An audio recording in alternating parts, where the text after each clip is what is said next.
Messieurs, dames, bonsoir. Si vous le voulez bien, on va procéder à l'appel. Donc Guérin Yannick me paraît présent. Gabriel Germain. Présent. Coralie Morvan a donné pouvoir à Frédéric Lagescarde. Albert Marel. Présent. Cathy Michevarenne. Présent. Grégory Allenbach. Présent. Alexandra Edesheim. Présent. Fabrice Matois. Présent. Fabienne Cazelaro-Maillefer. Présent. Michel Fratt. Présent. Béatrice Belmont. Présente. Frédéric Lagescarde. Présente. Natacha Arnaud. Présente. Nathalie Baule. Présente. Stéphane Gendron a donné pouvoir à Gabriel Germain. Lydie Chambeux. Présente. Ludovic Laforêt. Ah. Éric Poirier. Un peu plus tard. Pardon? Un peu plus tard, il vient de faire un message. Ok, très bien. Céline Matonnet a donné pouvoir à Éric Poirier qui viendra un peu plus tard.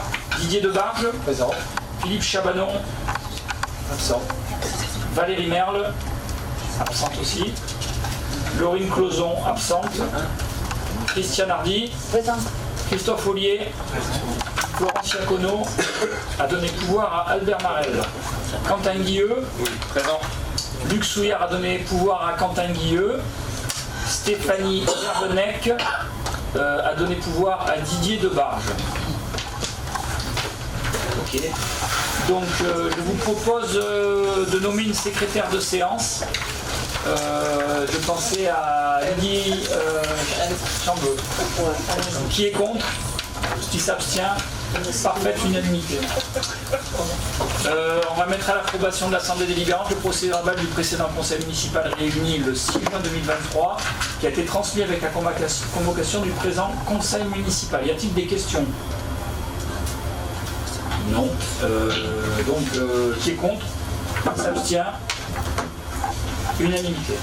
Merci. On va passer au rapport numéro 1. Il s'agit de l'avis du conseil municipal sur le projet de programme local de l'habitat pour la période 2023-2028 de la métropole Aix-Marseille-Provence. Donc le PLH, qui est donc le plan local de l'habitat, c'est un document qui est un document cadre de la métropole et il fait partie des différents schémas stratégiques de la métropole, comme par exemple le plan de mobilité qu'on avait aussi voté, le PDU, le plan climat, air, énergie ou encore le plan alimentaire territorial.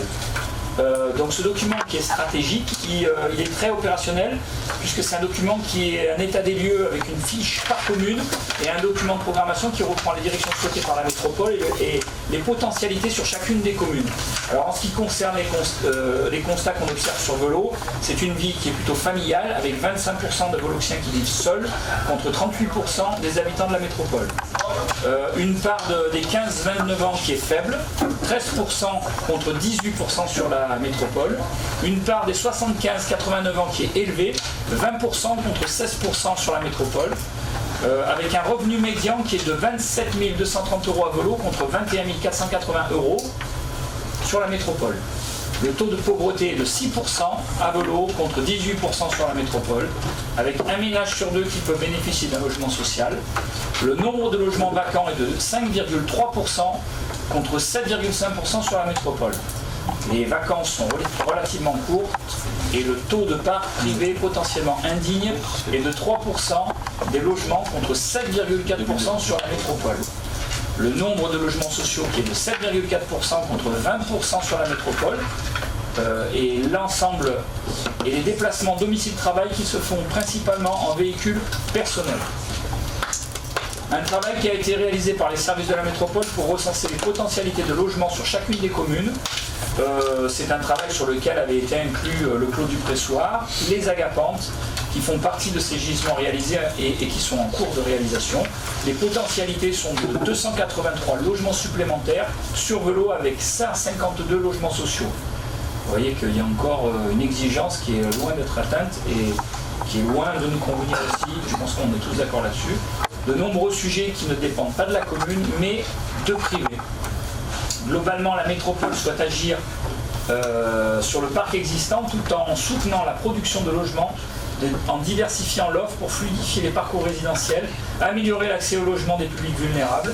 La politique de l'habitat est très complexe car, comme nous le démontrent les listes très importantes de demandes de logement avec un classement par typologie et source de revenus ou les dossiers de mal logement.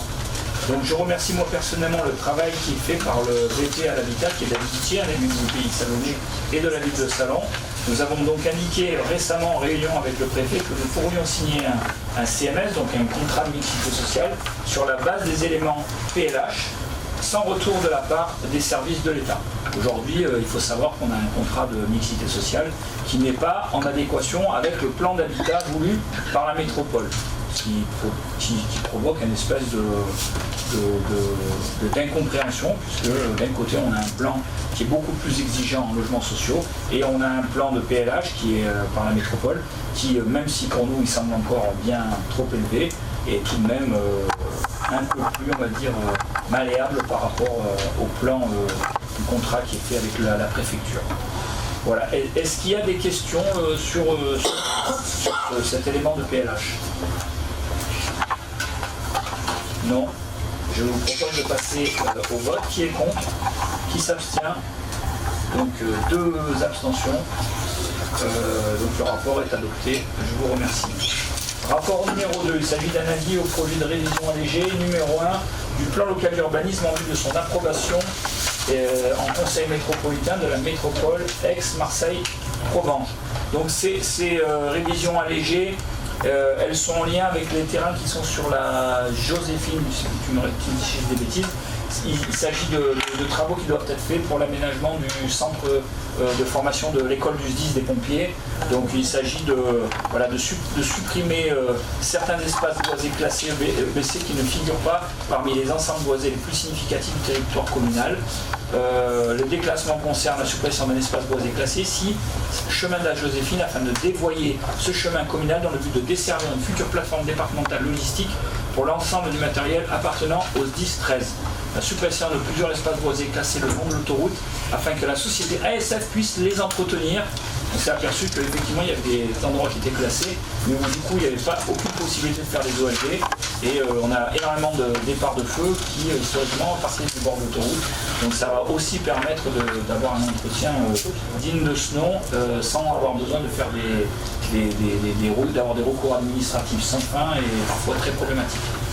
Donc, ce qui permettra donc de faire ces entretiens sans autorisation, comme je vous le disais, l'urbanisme préalable, les abords de l'autoroute A7, la suppression d'une partie d'un espace boisé classé longeant le Valat, afin de désenclaver une parcelle et permettre la création d'un ouvrage enjambant le dit Valat, un petit pont, au profit du propriétaire du terrain. Ce dernier point a été supprimé à la demande des services de l'État au motif que cette suppression remettait en cause le projet d'aménagement. Donc voilà, en gros, ce sont des choses qui sont faites, bien entendu, après travail de l'urbanisme et avec le travail des services du département et du SDIS, afin tout simplement de permettre à notre école de pouvoir être la plus performante possible. Et on sait aussi à quel point aujourd'hui on a besoin de rendre leur travail le plus efficient et de permettre le développement de cette école qui est quelque chose de reconnu au niveau européen. Est-ce qu'il y a des questions? S'il n'y a pas de questions, je vais vous proposer de passer au vote. Qui est contre? Qui s'abstient? 2 abstentions. Donc le rapport numéro 2 est adopté. Nous passons au rapport numéro 3. Il s'agit d'un échange et déclassement d'une partie du chemin de la Joséphine appartenant au domaine public communal. Cet échange il aura lieu entre le conseil départemental des Bouches-du-Rhône, propriétaire des parcelles du futur chemin, et la commune propriétaire de l'actuel chemin de la Joséphine. C'est toujours pareil, c'est par rapport, pour les raisons de sécurité, le SDIS 13 qui souhaite une réalisation d'un chemin en terre plus au sud afin de déplacer l'actuel cheminement impacté directement par la construction de cette plateforme. Il s'agit tout simplement de mise en conformité de terrain et d'accès en sécurité pour pouvoir permettre à cette plateforme. Là, on ne parle pas d'une plateforme logistique, on ne parle pas de ce genre de choses, on est vraiment sur un espace qui sert de formation et notamment au niveau des incendies. Et je vous garantis que d'avoir une école du SDIS sur cet endroit-là, ça sera plutôt un gage de surveillance et de respect du lieu que d'autre chose. Donc je pense qu'il n'y a pas beaucoup de questions à se poser sur ce projet-là. S'il y a des questions sur ce rapport numéro 3 qui est dans le prolongement du rapport numéro 2, donc s'il n'y a pas de questions, on va passer au vote. Qui est contre? Qui s'abstient? Non, pas d'abstention. Ok, donc unanimité sur ce rapport numéro 3. Rapport numéro 4, approbation des frais de représentation du maire. Je vais faire pour Albert Marel, puisque je pense que j'ai une certaine... c'est pour ça. Peut-être même que je devrais sortir, non? Alors, tout d'abord, je tiens à préciser que ce n'est pas une dépense supplémentaire. Les crédits de 1500 € sont déjà au budget. On le passe en délibération, c'est à la demande de la trésorerie.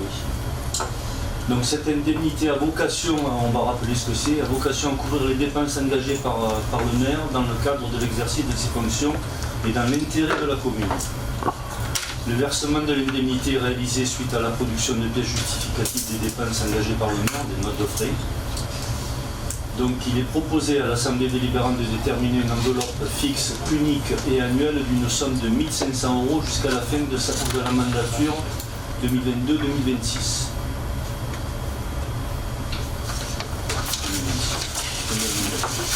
Le conseil municipal est donc invité à approuver l'attribution des frais de représentation au maire sous la forme d'une enveloppe maximale annuelle de 1500 € pour toute la durée restante de la mandature de 2022-2026. Est-ce qu'il y a des questions? Il s'agit de frais, 1500 €, c'est pas pour partir en Non, c'est même, c'était déjà oublié. Pour la petite histoire, jusqu'à présent, vu la difficulté administrative à avoir des remboursements, je l'ai payé, c'est de ma poche. Donc il y a des moments où quand on doit être en représentation, se rendre à une réunion où il faut payer parce qu'on mange avec les autres maires et qu'il y a des représentations, jusqu'à présent, c'était tellement compliqué que je le payais moi. Et je ne les ai pas remboursés parce que c'était la guerre, il fallait passer par le logiciel Chorus, c'était l'enfer. Au bout d'un moment, je me suis quand même dit que je regarde mes indemnités de maire, à un moment donné, il faut faire les choses de manière plus facile. Encore une fois, il s'agit à chaque fois de donner les justificatifs, donc il ne s'agit pas de faire n'importe quoi avec. On est sur une somme qui quand même, sur l'échelle d'une année, n'est pas une somme folle. Voilà, c'est pour faciliter tout ça. S'il n'y a pas de questions, je vous propose de passer au vote. Qui est contre? 2 voix. Merci. Qui s'abstient? Donc le rapport numéro 4 est voté. Rapport numéro 5, il s'agit de la désignation d'un référent déontologue pour les élus locaux et adhésion à la mission d'assistance et de conseil proposée par le CDG 13, donc le département. Albert Marais, tu prends la parole si tu veux. Donc la loi 3DS complète l'article 1111-1-1 du Code général des collectivités territoriales. Cet article définit les principes déontologiques applicables aux élus au sein d'une charte d'élu local. Vous l'avez, la charte de l'élu local, vous l'avez annexée à la convocation. Donc c'est intéressant de la lire, à la lire ce soir. Donc la loi 3DS prévoit que tout élu local peut consulter un référent déontologue chargé de lui apporter tout conseil utile au respect de ses principes. Si on lit l'article 1 de la charte, l'élu local exerce ses fonctions avec impartialité, diligence, dignité, probité et intégrité.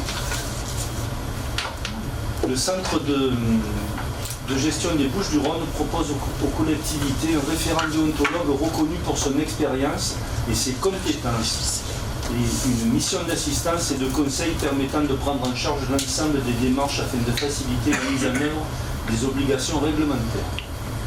Il est proposé à l'Assemblée délibérante de désigner en qualité de référent déontologue déontologue de l'élu local, M. Jacques Calmette, ancien magistrat de l'ordre judiciaire, pour un mandat de 3 ans selon les conditions fixées par la convention entre la commune de Velours et le CDG 13.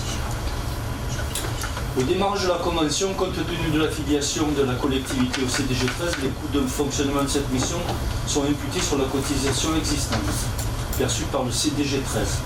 Cette modalité de financement pourra évoluer par délibération du conseil d'administration du CDG 13 afin de tenir compte d'une part de l'évolution des modalités opérationnelles et des coûts associés et d'autre part en fonction du volume d'activité. Le conseil municipal est invité à se prononcer sur l'approbation de cette convention préalablement soumise à son examen et d'autoriser le maire à la signer. Est-ce qu'il y a des questions? Ça va permettre à tous les élus qui le désirent, comme un peu on l'a fait aussi pour les techniciens, de pouvoir avoir un accompagnement sur les règles de déontologie. Parfois on se pose des questions, est-ce qu'on a le droit de faire ça, est-ce qu'on peut faire ça d'une manière ou d'une autre, est-ce qu'une décision peut nous mettre à défaut, voilà. Avec ça au moins on a l'assurance de faire les bonnes choses, de ne pas se tromper. Donc s'il n'y a pas de questions, on va passer au vote. Qui est contre? Qui s'abstient? Donc unanimité sur ce rapport, je vous remercie. On passe au rapport numéro 6, il s'agit d'une approbation de convention relative au protocole d'échange d'informations entre le parquet et la commune de Velot. Donc lors de l'Assemblée Générale des maires le 21 avril 2023, on a pu noter de la part de tous les maires la volonté d'améliorer le dialogue institutionnel entre les procureurs de la République et les maires des Bouches-du-Rhône. Et donc par rapport à ces questionnements et ces inquiétudes, il y a un projet de convention relative au protocole d'échange d'informations qui a été annexé à la convocation et elle a été transmise par le procureur de la République d'Aix-en-Provence. Donc ce protocole il a pour vocation de faciliter la transmission et le traitement des demandes formulées par les maires et leurs services auprès du procureur de la République et de permettre l'accès à des maires au procureur de la République dans les situations où la commission des délits et des crimes commis sur le territoire de la commune sont de nature à troubler gravement l'ordre public local. Seul le maire ou son adjoint délégué à la sécurité peut adresser une demande d'information sur l'adresse e-mail qui est mise à disposition pour communiquer avec le parquet sur les dispositions de la convention. Le conseil municipal est donc invité à approuver la convention relative au protocole d'échange d'informations entre le parquet et la commune annexée à la convocation et d'autoriser monsieur le maire à la signer. Voilà, c'est un espèce de ligne droite un peu plus immédiate qui permet dans certaines problématiques assez... en ce moment on sait de quoi on parle, sur des sujets où il faut agir vite et où on doit avoir une mobilisation assez rapide de la justice. C'est une espèce de ligne verte entre le maire et le procureur qui permet, dans des cas très compliqués où il faut agir très vite, de pouvoir avoir une espèce de numéro vert et de mail préférentiel pour pouvoir faire accélérer certaines procédures. Je ne sais pas si ça va marcher, on fera le point dans quelques temps. Aujourd'hui, ce qu'il faut savoir, c'est que sur 2022, il y a 57 000 affaires, plus 4 000 affaires en plus avec traitement, et qu'on a 17 magistrats et 35 greffiers pour les gérer. Voilà. Je pense que mathématiquement, ça pose déjà le décor. Et dans ce décor-là, parfois, les maires se sentent très seuls au moment d'agir l'étendard et de dire « aidez-nous ». Donc on va dire que c'est une réponse qui a été apportée à l'inquiétude grandissante des maires. Je ne sais pas de quelle manière elle sera écoutée, je ne sais pas quelle en sera l'efficacité, mais en tout cas elle a au moins le mérite d'exister. On pourra faire le point dans quelques temps, savoir si ça fonctionne. Est-ce qu'il y a des questions sur ce rapport? Je vous propose de passer au vote. Qui est contre? Qui s'abstient?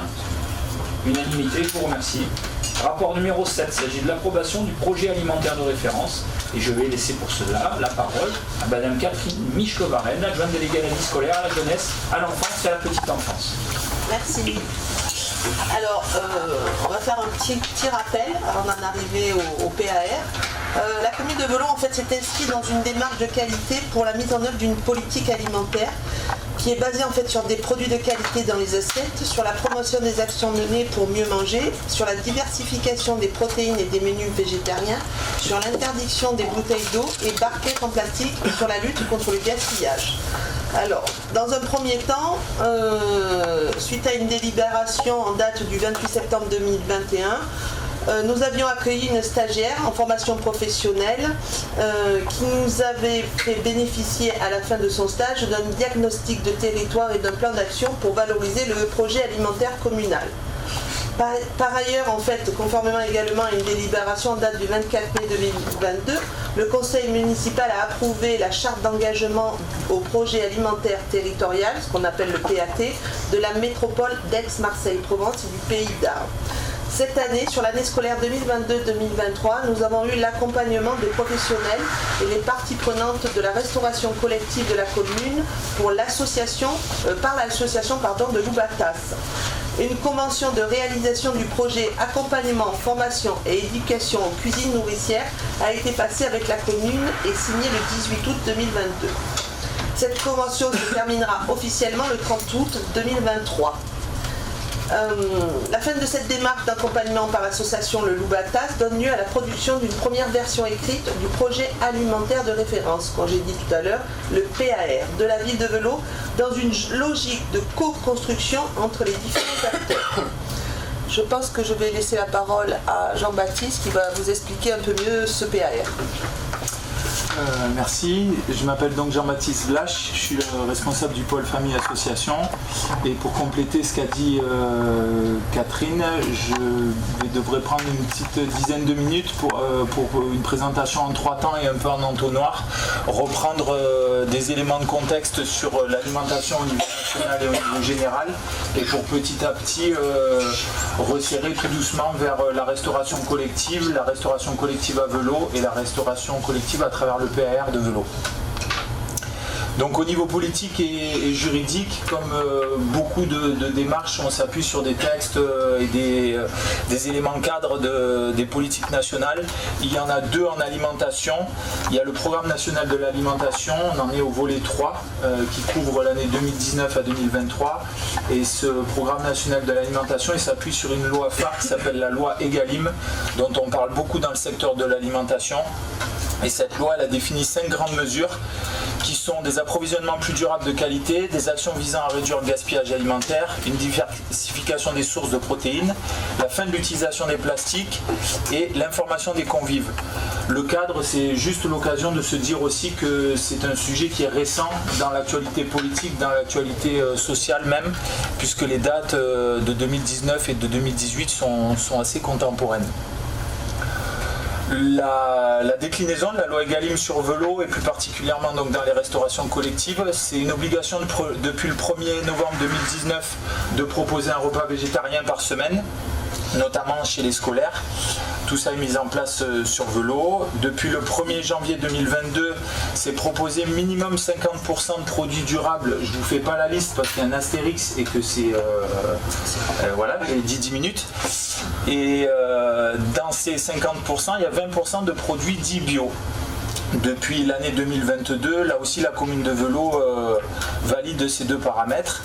Et si on se projette sur l'avenir, et on parlait tout à l'heure de plastique, il y a une volonté d'interdire les plastiques, que ce soit en cuisson, en chauffe ou en service, dans toutes les restaurations collectives scolaires. Ici, sur Velot, sur le scolaire, il n'y a plus de plastique en cantine, en cuisine. Par contre, on utilise des contenants en plastique pour le portage des repas à domicile pour les personnes seniors. Et la volonté, c'est de travailler sur donc, 2024 sur une étude de cette sortie du plastique-là, avec toutes les contraintes et les démarches qui seront inhérentes à ce projet-là. Alors je referme tout doucement l'entonnoir pour parler de la restauration collective à Velot. Il s'agit de 3 cuisines, 2 cuisines scolaires et une cuisine très connue, le foyer Padovani. Ces cuisines-là ont la particularité dans le paysage actuel et local d'être en autogestion, c'est-à-dire que 100% du personnel qui y travaille est municipal et c'est vrai que ça fait office d'exemple. Dans un monde de la restauration qui est de plus en plus privatisé et là-dessus c'est vraiment l'histoire de Velot qui permet un vrai siège de sérénité, de pouvoir travailler avec du personnel municipal, de la livraison jusqu'à l'entretien des locaux. C'est une véritable force dans le projet alimentaire de la commune. Et ce personnel-là, c'est écrit en bas, travaille en cuisine traditionnelle, au contraire de la livraison chaude, de la liaison chaude et de la liaison froide. C'est-à-dire que tout arrive sur place, est transformé et est consommé sur place. D'où le terme de cuisine traditionnelle. La restauration collective, c'est donc 86 700 repas dans les écoles, soit la moyenne de 630 par jour. C'est 8 700 repas sur le centre de loisirs, là on parle des mercredis et des vacances scolaires. C'est 7300 repas qui sont servis à Padovani, donc une moyenne de 34 repas par jour. Et c'est 11 500 repas qui sont portés à domicile, et là-dessus aussi c'est assez exceptionnel, puisqu'ils sont portés 365 jours par an, jours fériés, samedi, dimanche inclus. Donc c'est un véritable travail de l'ombre, mais qui mérite d'être mis en lumière, parce que c'est une véritable prouesse d'arriver à mettre ça en place, donc pour environ 31 repas en moyenne par jour, et donc on estime à environ 114 000 le nombre de repas qui sont produits et soit servis soit livrés sur Velot par an, au moins pour l'année 2022. Les équipes, aujourd'hui c'est moi qui suis le porte-parole, mais évidemment que je porte toutes leurs paroles. On a une vingtaine d'agents qui travaillent dans ces cuisines-là. Il y a un chef et 2 agents de cuisine, plus un agent de livraison de repas sur Padovani. Un chef, 6 agents sur la cuisine Jean Jaurès et un chef et 7 agents sur la cuisine Jean Giono. Actuellement, il y a une petite particularité, c'est qu'on a un agent multisite qui pallie aux absences ou aux aléas du quotidien et qui est tournant sur les trois sites. Alors on parlait de projet, on parlait d'alimentation. C'est vrai qu'une des particularités aussi de l'alimentation, c'est d'être livré. Il y a un peu trois grandes bulles de livraison et d'approvisionnement chez nous. Si je commence par en haut à gauche, on a une livraison classique par filière. Donc là, ça s'adresse vraiment à des filières bien spécifiques comme la boucherie, la boulangerie ou l'huile, où ce sont des fournisseurs qui sont spécialisés dans chaque filière, qui sont tous à moins de 80 km. Sachant que le plus loin c'est donc à Lazare-et-Roux qui se situe à Tarascon. Sinon les boulangeries sont celles de Velot et de Coudoux et l'huile de Coulon se situe à Marseille. Sur les légumes, et c'est encore une fois une grosse force du projet de Velot, c'est qu'elle peut s'appuyer sur des agriculteurs locaux qui sont d'ailleurs présents sur le marché de la commune. Et donc ceux-là, on estime à moins de 10 km et le travail qui est fait avec eux, malheureusement, ne peut pas nous fournir de fruits, c'est la région qui veut ça, mais il y a 3 producteurs locaux que je pense tout le monde connaît assez bien, qui permettent un gros pourcentage de livraison de légumes. Et enfin, pour combler les 2 précédentes bulles, on est toujours obligé de s'appuyer sur des commerces de gros qui viennent donc pallier les fameux fruits, les fameux produits d'épicerie ou les produits surgelés.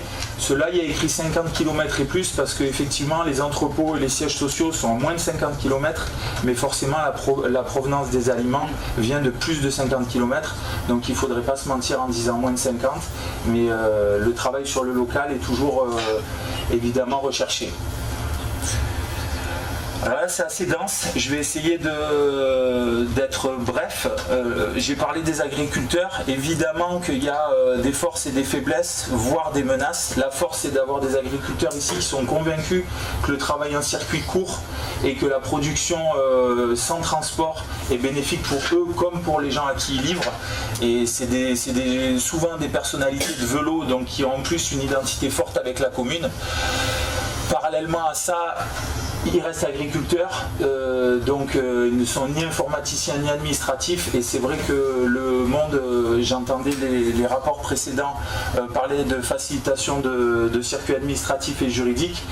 C'est pas évident d'imaginer un groupement d'agriculteurs en sachant que déjà on a déjà quelques difficultés pour travailler avec eux sur les facturations et sur des modalités administratives, donc l'atout compensera la faiblesse. La grosse force de Velot, encore une fois, et je pense que vous en avez souvent parlé ici, c'est son PAEN et son territoire sanctuarisé pour rester des terres agricoles. La faiblesse, c'est que c'est pas souvent des terres qui sont arables, c'est souvent des terres qui sont argileuses, qui sont pluvieuses, et c'est peut-être pas innocent si encore aucun agriculteur ne s'est lancé dans une agriculture de grande qualité sur ces terrains-là. C'est peut-être qu'ils ont le savoir qu'on n'a pas, et que l'opportunité de parcelles est vraiment à réfléchir avant de se lancer dedans. En termes de faiblesse, et je parlais d'agriculteurs, il y a une petite agricultrice qui s'est aussi implantée récemment sur Velot, qui elle produit du bio, mais pareil, l'agriculture avant de planter la graine et d'en récolter les bénéfices, il se passe beaucoup de temps, donc là aussi c'est des démarches qui sont assez longues. Peu de fruits sur le territoire, j'en ai parlé. Et le coût des installations, évidemment, quand on parle de difficultés d'aménagement des terrains, forcément il y a des coûts inhérents. Je crois que j'ai à peu près balayé l'alimentation, c'est combien? Toujours présenté sous les 3 parties, scolaire, pado et portage. Ici, je vais préciser la petite astérix qui est en bas et pas super lisible. On ne parle que des denrées alimentaires c'est-à-dire qu'on reste sur l'alimentation et on exclut donc tous les frais qui sont annexes aux denrées alimentaires. Donc on va exclure les frais de salaire, les charges salariales, les fluides, les frais d'entretien, les équipements de travail et tous les frais je disais annexes aux denrées alimentaires. Et donc quand on parle du coût de l'assiette, on parle vraiment du coût de matière divisé par le nombre de personnes qui le consomment. Donc sur les denrées scolaires, on est sur 185 000 € par an, ce qui fait un prix d'assiette à 1,94. On est clairement dans les standards et c'est même plutôt un bon score puisque généralement on est autour de 2 € pour les enfants sur un coût de l'assiette. Sur l'année 2022, on est, comme je disais, sur un bon score. Après, l'inflation de 2023 va peut-être un petit peu modifier les lignes à l'avenir, mais sur 2022, c'était le panneau est ici. Quand on bascule, non ? Oui, je plaisante. On bascule chez les seniors et on bascule sur des repas qui sont donc plus copieux, d'où le prix de l'assiette qui est aussi un peu plus élevé. Et là je nuancerai aussi le fait alors ça fait un moment qu'on n'en a pas parlé, mais 2022 on sortait quand même de la période Covid, donc c'était aussi une année test de relance sur le foyer Padovani et sur le portage des repas. Donc sur le foyer Pado, on est à environ 48 000 € par an, ce qui fait un coût de l'assiette à 6,61. Ici aussi on comprend les boissons, alors que chez les enfants l'eau est pas comptée, donc ce qui a tendance un petit peu à monter ce coût de l'assiette. Mais on va pas se mentir, il y a un travail à faire sur le coût de l'assiette qui est quand même assez important. Et sur le portage des repas, la nuance qui peut être apportée sur les 5,55 du coût de l'assiette, c'est que dans le portage des repas, il y a le repas du midi qui est livré, mais il y a aussi un potage pour le soir. D'où le coût de l'assiette qui est en fait une double assiette. Je ferme l'entonnoir sur l'accompagnement et la formation Loubatas dont Catherine a parlé il y a quelques instants. C'est une formation qui a eu lieu sur toute l'année, appuyée par une convention et appuyée aussi sur un nombre conséquent de rendez-vous, donc 16 rendez-vous à l'année, soit 62 heures d'accompagnement en formation et une spécialité qui est vraiment la marque de fabrique de l'association Loubatas, qui est l'intelligence collective. Intelligence collective qui s'est adressée à un groupe mix dont je vais parler juste après, mais qui était un groupe très riche de par la mixité des personnalités qu'il a permis de mettre en relation. Donc ça allait de Cathy Michelovaren aux agents de cuisine en passant par leur chef, le personnel administratif, les ADSEM, les animateurs, une enseignante, du personnel encadrant.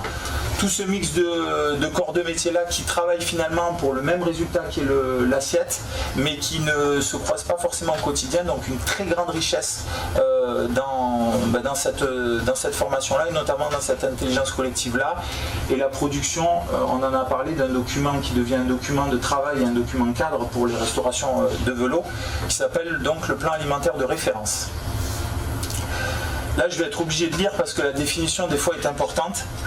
Le PAR définit la qualité attendue des repas servis par notre service de restauration. C'est un document référence pour l'ensemble des acteurs concernés, depuis le décideur jusqu'au mangeur. Il permet de mobiliser la chaîne de co-responsabilité indispensable à l'atteinte des objectifs, déterminés par tous et connus de chacun des acteurs, et ce sur le long terme. Ce document a donc pour but de poser les bases d'un projet commun et d'accueillir les nouveaux arrivants, tout en maintenant une qualité continue de notre service de restauration. Et si on devait le résumer, on dirait que c'est un document qui va permettre d'avoir une vision commune et partagée des enjeux, des objectifs, des missions et des actions pour notre restauration collective. Et c'est donc ce qui va structurer la fin de mon intervention et ce qui structure aussi ce document qui fait 13 pages, que donc je vais essayer de vous résumer en quelques minutes. On est parti de différents ateliers, notamment des ateliers avec les fameux post-it, et toujours sur cette philosophie de partager, d'échanger, de s'écouter.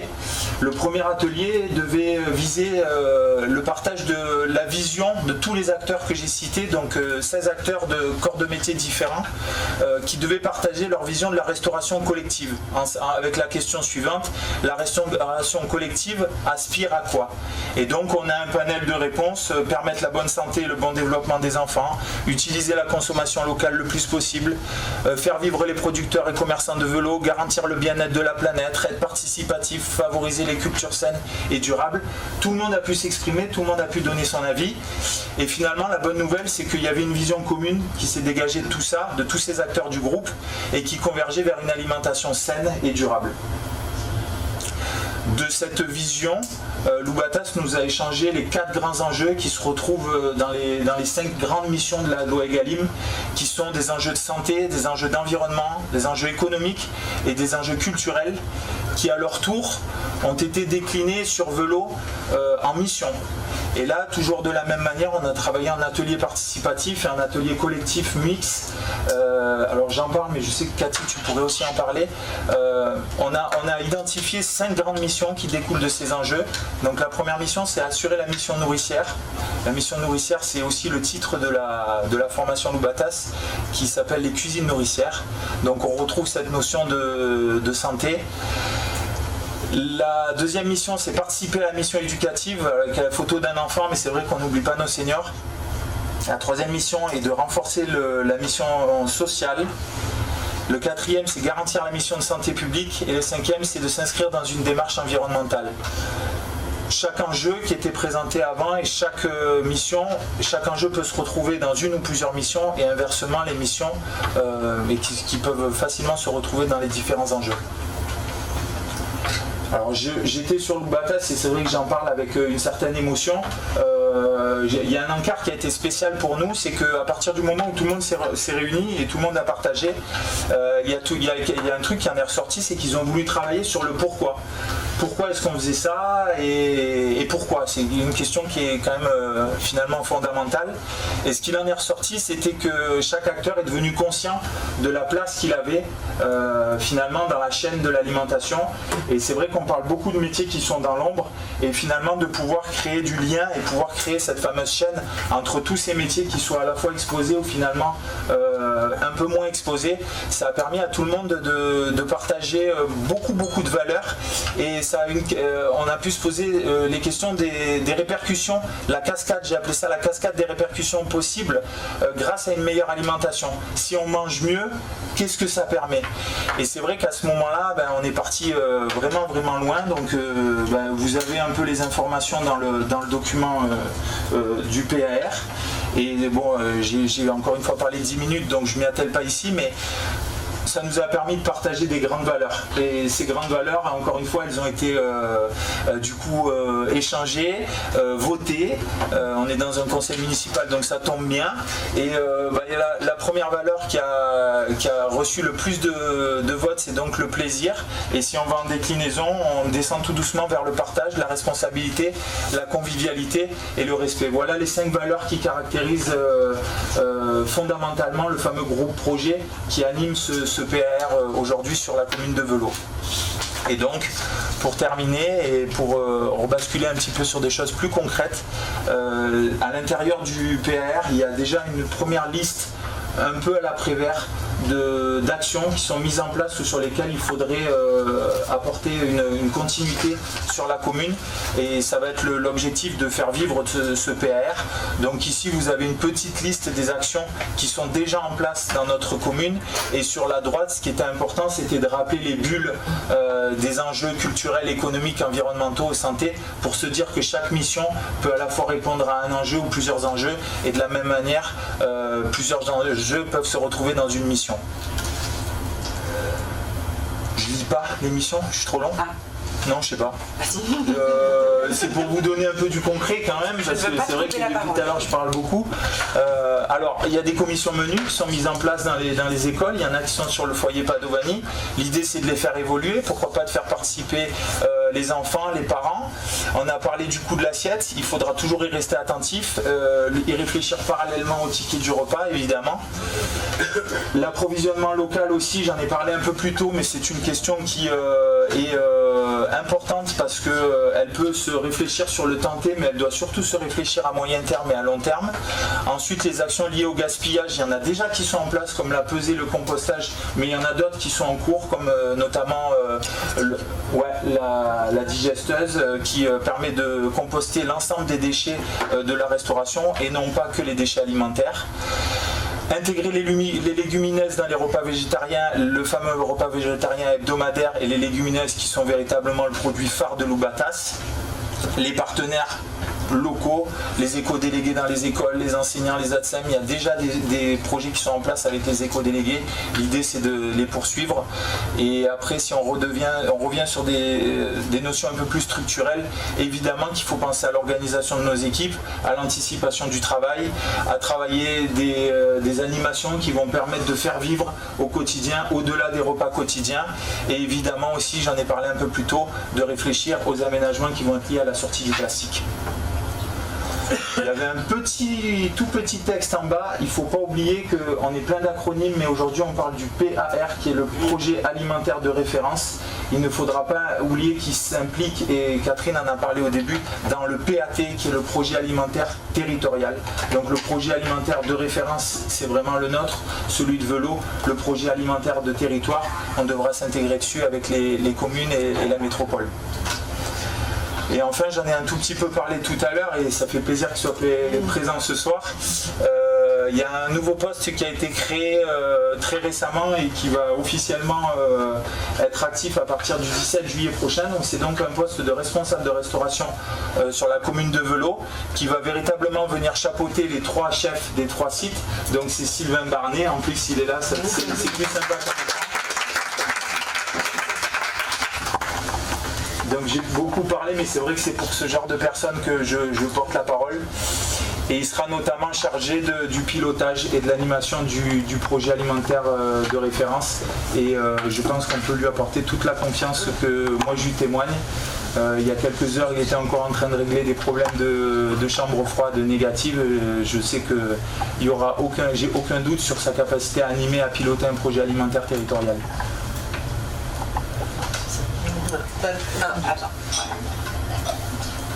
Alors qu'est-ce que je fais? Je fais un petit jingle. Ouais. Pour ceux qui n'ont pas Facebook, il y a une série de documentaires qui a été réalisée par le service communication de la commune de Velot.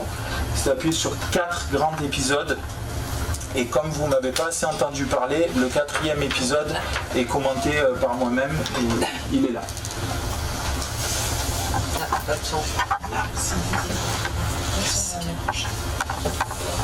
Le jack, la prise jack. C'est des choses sur son ordi. Les pauses. Tu te souviens de ton texte? C'est pas ce qui est écrit en bas. Ce projet de formation et d'accompagnement Loubata, ça a été une véritable réussite, à la fois une surprise au départ, mais surtout un véritable travail d'orfèvre qui a été mené par l'association Loubata, de par le contenu de la formation et aussi l'animation. Et c'est vrai qu'il est venu s'inscrire dans un contexte veloxien, et quand on parle un peu du mariage entre Loubata et Velot, je pense à 2 phénomènes qui ont fait de cette formation une réussite. Le premier, c'est la mixité des publics qui l'a permis de faire se rencontrer, travailler, monter des projets ensemble, des publics professionnels qui travaillent soit dans l'éducation nationale, soit auprès de la mairie de Velot, au niveau administratif, au niveau des ATSEM, au niveau des agents de cuisine et des chefs de cuisine, mais également aussi au niveau de l'animation et du centre de loisirs, l'EC. Et en fait, c'est le mariage de ces différents publics qui leur a permis de se connaître, de connaître le métier de l'autre et véritablement de mettre un trait d'union entre l'ensemble des corps de métier qui font le résultat final qui est l'assiette de l'enfant ou l'assiette du senior pour le foyer Padovan. Cet accompagnement vient s'asseoir sur l'histoire de la restauration collective sur Velot. Et l'histoire de la restauration collective, c'est des cuisines qui sont toujours restées en autogestion, c'est-à-dire avec du personnel municipal, du personnel ATSEM qui vient aussi accompagner les enfants de maternelle sur la prise de repas à midi, et du personnel de cuisine au niveau du foyer Padovani aussi qui reste un personnel municipal. Donc ça, c'est l'histoire de Velot qui aussi permet un terreau très favorable à poursuivre ce projet alimentaire. Un projet alimentaire qui vient s'approvisionner essentiellement et dans la mesure du possible auprès des agriculteurs locaux. Les enjeux, les objectifs et les plans d'action qui ont été partagés par tous et qui ont été mis en valeur par cet accompagnement Loubatas viennent confirmer qu'on était sur la bonne voie et qu'on a pu échanger encore une fois tous ensemble et essayer de construire et d'écrire ensemble le fameux projet alimentaire de référence pour la ville de Velot qui ne demande qu'à être écrit encore sur les mois et les années à venir.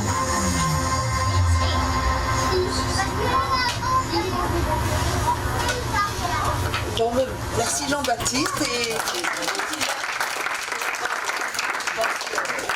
on ne serait pas là. Enfin, Donc maintenant, on va être invité à approuver ce projet alimentaire de référence de la commune qui est annexé à votre convention. Voilà.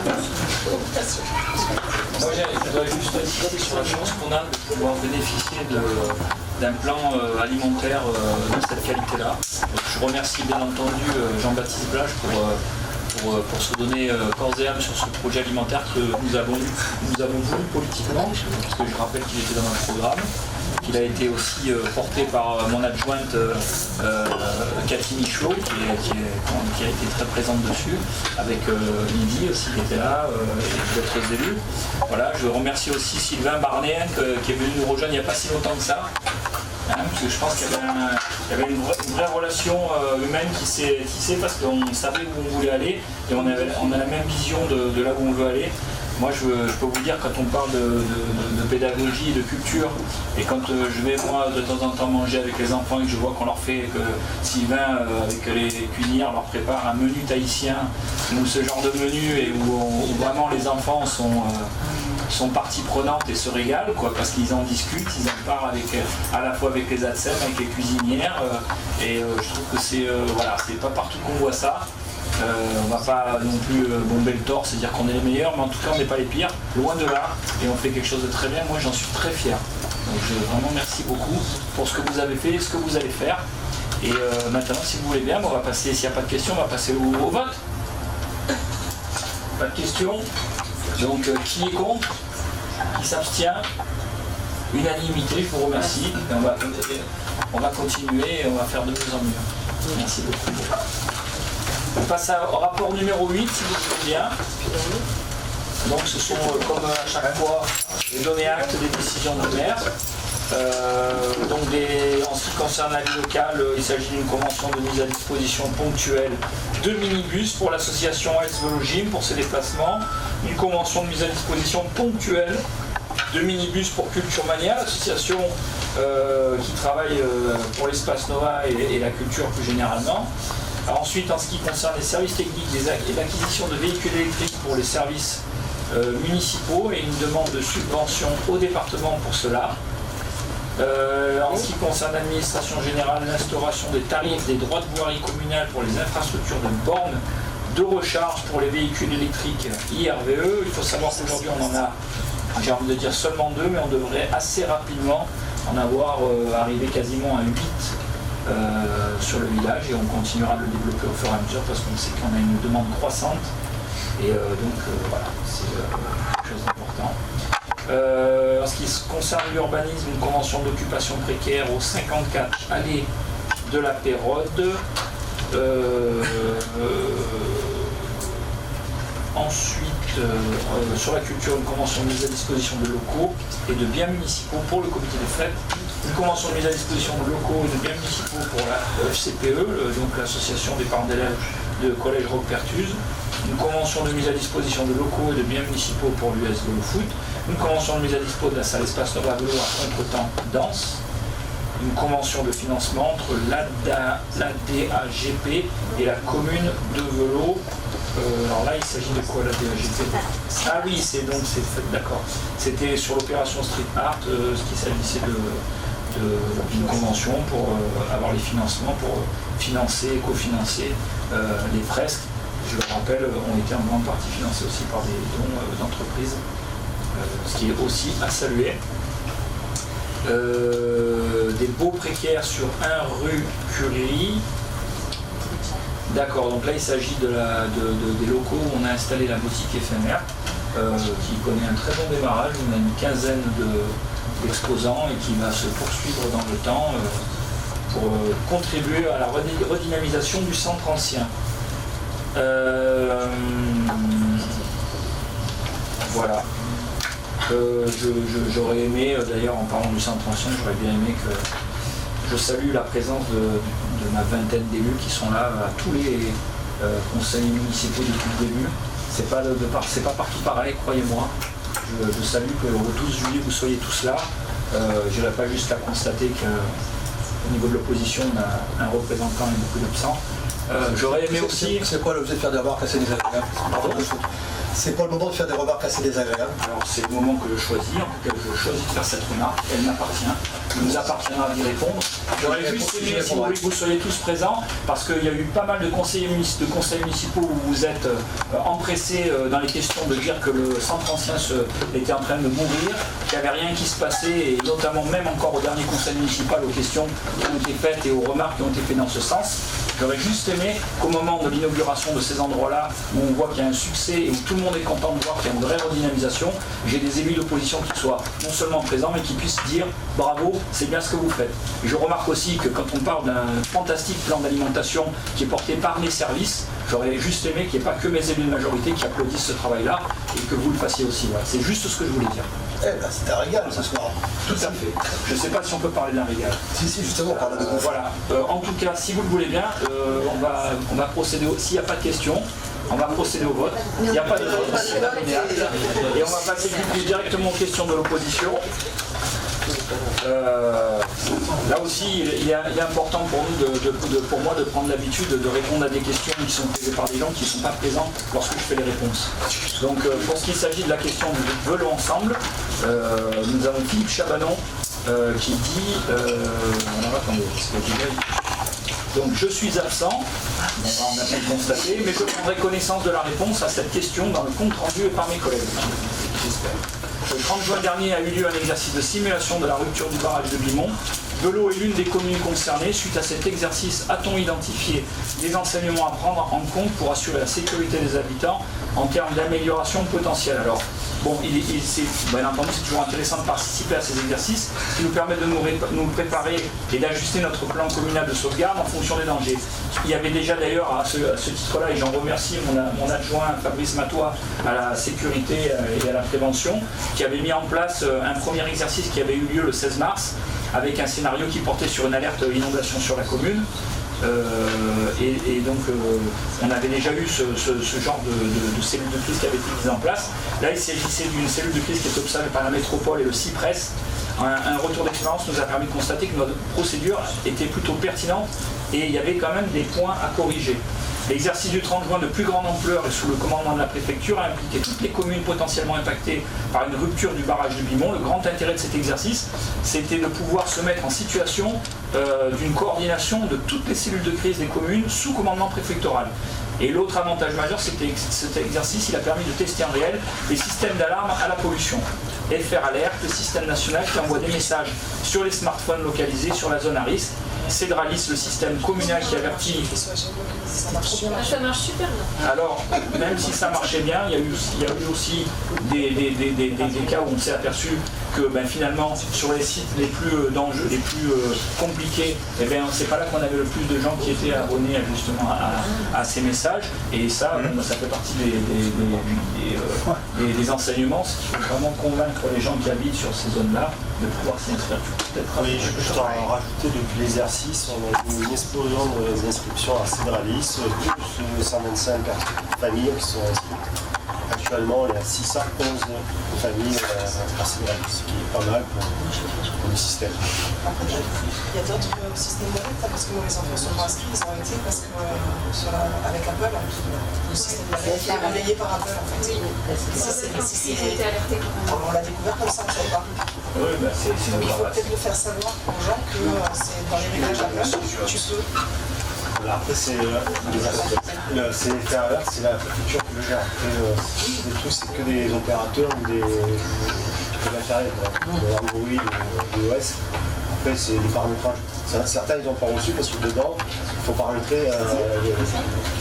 Ça, c'est juste Bon, en tout cas, on peut dire que cette opération, c'était quand même très riche d'enseignements et tout le monde a bien, on a bien bossé et je pense que ça nous ouvre le regard sur le fait que s'il y a un événement, j'espère que ça n'arrivera jamais, mais s'il arrivait, on en sait plus sur les temps qu'on a pour s'adapter, pour prendre des décisions. En fonction des secteurs, les temps ne sont pas les mêmes et donc c'est très enrichissant. Et aussi faire travailler tous les acteurs, donc la réserve communale, la police municipale, les élus, les employés communaux et les concitoyens si on a besoin aussi. Tout le monde a raison. Tout le monde a trouvé un compte dans l'histoire.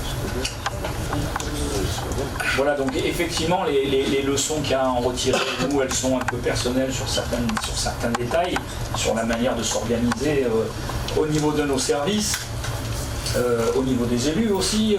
Voilà, mais c'est surtout des enseignements qui sont tirés à l'échelle nationale, régionale, métropolitaine, pour faire en sorte que, et bien entendu préfectorale, pour faire en sorte que si des opérations comme ça devaient se mettre en œuvre, on ait de moins en moins de plâtre à essuyer, que ça fonctionne, en espérant bien entendu qu'on n'ait jamais à le faire. Voilà, on avait une question, donc s'il n'y a pas de question, moi je vais vous remercier de vous être tous déplacés. Merci à TV Vélo d'avoir été encore fidèle au poste. Et puis je vous souhaite à tous de très bonnes vacances. Et on se voit à la rentrée. Merci beaucoup.